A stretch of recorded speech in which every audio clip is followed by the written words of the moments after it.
আসসালামু আলাইকুম। আজকে আমি আলোচনা করব স্টেমারিং তথা তুতলামি নিয়ে। এই ভিডিওতে আমি তুতলামির কজ, ট্রিগারিং ফ্যাক্টর এবং সলিউশন সবগুলা বিষয় নিয়েই আলোচনা করব। শুরুতে আমরা জেনে নিই তুতলামি আসলে কি। তুতলামি হচ্ছে এক ধরনের জড়তা। ফর এক্সাম্পল, আপনি একটি সেন্টেন্স বলতে চাচ্ছেন, সেন্টেন্সের শুরুতেই যে শব্দটি আপনি বলবেন সেই শব্দে আপনি আটকে গেলেন, একটি ব্লকেজ আপনি ফিল করলেন। হ্যাঁ, সেই ব্লকেজের কারণে আপনি প্রথম শব্দটি তো বলতে পারলেনই না, পরবর্তী শব্দগুলো আপনি আর বলতে পারছেন না। এটি হচ্ছে এক ধরনের স্টেমারিং। আরেক ধরনের স্টেমারিং হতে পারে, সেটা হলো আপনি একটি লাইন বলছেন, হঠাৎ করে একটি শব্দে আপনার সমস্যা তৈরি হলো।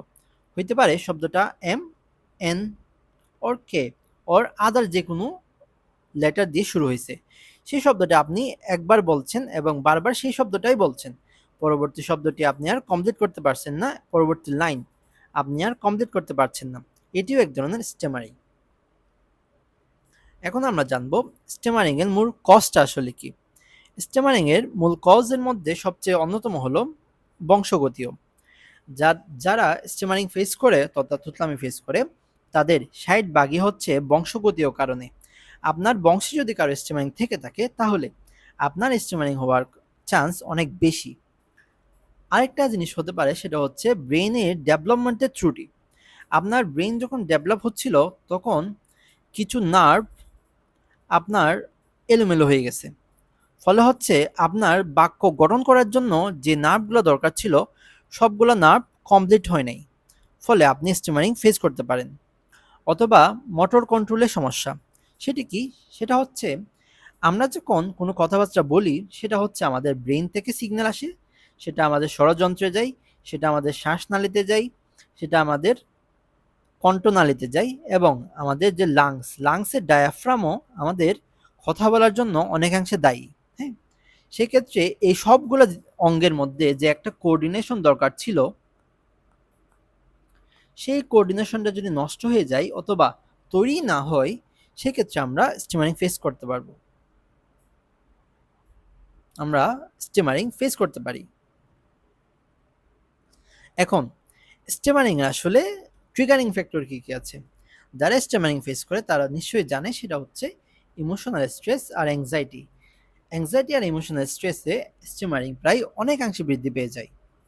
আর তাড়াহুড়া করে যখন দ্রুত কোনো কিছু কেউ বলতে যাই, সেক্ষেত্রেও স্টিমারিং বেড়ে যায়। আরেকটা যেটা সবচেয়ে স্টিমাররা ফেস করে, সেটা হচ্ছে জনসম্মুখে যখন কোনো কিছু কথা বলতে হয়, পাবলিক স্পিকিং করতে হয়, টিচারকে একটা প্রশ্ন করতে হয়, ক্লাসের মধ্যে দাঁড়িয়ে একটা প্রশ্নের উত্তর দিতে হয়, ভাইবা বোর্ডের প্রশ্ন ফেস করতে হয়, অপরিচিত কারোর সাথে ইন্ট্রোডাকশন করতে হয়, সেক্ষেত্রে গিয়ে স্টিমারিংটা সবচেয়ে বেশি ফেস করে থাকে। এখন আমরা জানবো যে কোন কোন ফ্যাক্টরের জন্য স্টিমারিংটা আমরা কম ফিল করি। শুরুতে হচ্ছে স্লোলি বলা। স্লোলি যখন আপনি বলবেন, তখন দেখবেন যে আপনার স্টিমারিং অনেকাংশে কমে যায়। কারণ কি?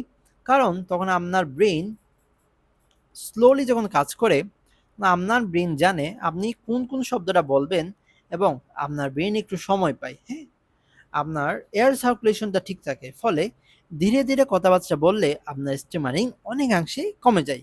কিন্তু আমরা যারা স্টিমারার আছি, তাদের সবচেয়ে সমস্যা যেটা হয়, সেটা হচ্ছে আমরা ভয় পেয়ে তাড়াহুড়া করে আরো জোরে বলে সেন্টেন্সটা বলে জাস্ট শেষ করতে চাই। ফলে আমাদের স্টিমারিং হওয়ার চান্স আরো বেড়ে যায়। তারপরে যদি আমরা এমন শ্রোতার সামনে কথাবার্তা বলি, যারা হচ্ছে আমাদের জাজ করতেছে না, লাইক আমাদের ফ্যামিলির কেউ, আমাদের বাবা মা, আমাদের ভাই বোন, সেই ক্ষেত্রে আমাদের স্টিমারিং অনেক কম হয়। কারণ আমাকে আমার সামনের জন কি জাজ করতেছে, সেটা নিয়ে আমি বেশি কনসিয়াস না। ফলে আমাদের স্টিমারিং কমে যায়। আরেকটা জিনিস সবাই জানি, সেটা হচ্ছে যখন আমরা, যারা স্টিমারার আছে, যখন আমরা গান করি, তখন কিন্তু হচ্ছে আমাদের স্টিমারিং হয় না। আমরা ছন্দ মিলিয়ে অনেক কিছুই বলতে পারি। আমি এমন এমন অনেক কোরআনের হাফিজ পেয়েছি, যারা হচ্ছে কোরআন তেলাওয়াতের সময় স্টিমারিং করে না বা তুতলামি করে না, কিন্তু যখনই নিজের নামটা পর্যন্ত বলতে যায়, সে তুতলায়। তার মানে ছন্দ মিলিয়ে কনফিডেন্সের সাথে যখন আপনি বলবেন, তখন আপনার স্টিমারিং অনেকাংশে কমে যাবে। এখন স্টেমারিং থেকে মুক্ত হওয়ার ইফেক্টিভ সলিউশন আসলে কি কি আছে? যারা বয়স্ক তাদের জন্য সবচেয়ে গুরুত্বপূর্ণ কি? Speech therapy. এটা বাচ্চাদের ক্ষেত্রেও অনেক গুরুত্বপূর্ণ। বাচ্চাদের ক্ষেত্রে সবচেয়ে গুরুত্বপূর্ণ হচ্ছে অ্যাক্টিভ লিসেনিং হোম, তথা বাচ্চাকে মা একটি লাইন বলবে, বাচ্চা সেই লাইনটি মাকে পুনরায় বলবে। ফলে ব্রেনের ডেভেলপমেন্ট যতদিনে হচ্ছে ততদিনে বাচ্চার এই সমস্যাটি ওভারকাম করে ফেলবে। আর বয়স্কদের জন্য সবচেয়ে গুরুত্বপূর্ণ কি? Speech therapy.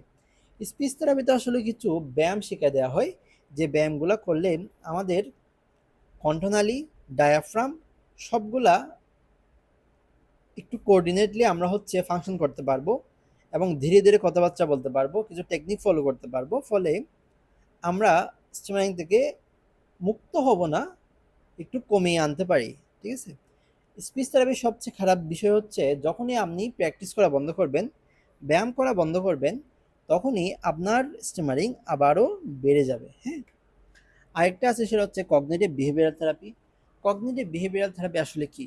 Cognitive behavioural therapy হচ্ছে আমাদের পারিপার্শ্বিক যে লোক আছে তাদের সাথে আমরা কিভাবে বিহেভ করব, আমাদের অ্যাংজাইটি কিভাবে আমরা কমাবো, সেটা শেখানো হয় কগনিটিভ বিহেভিয়ারাল থেরাপিতে।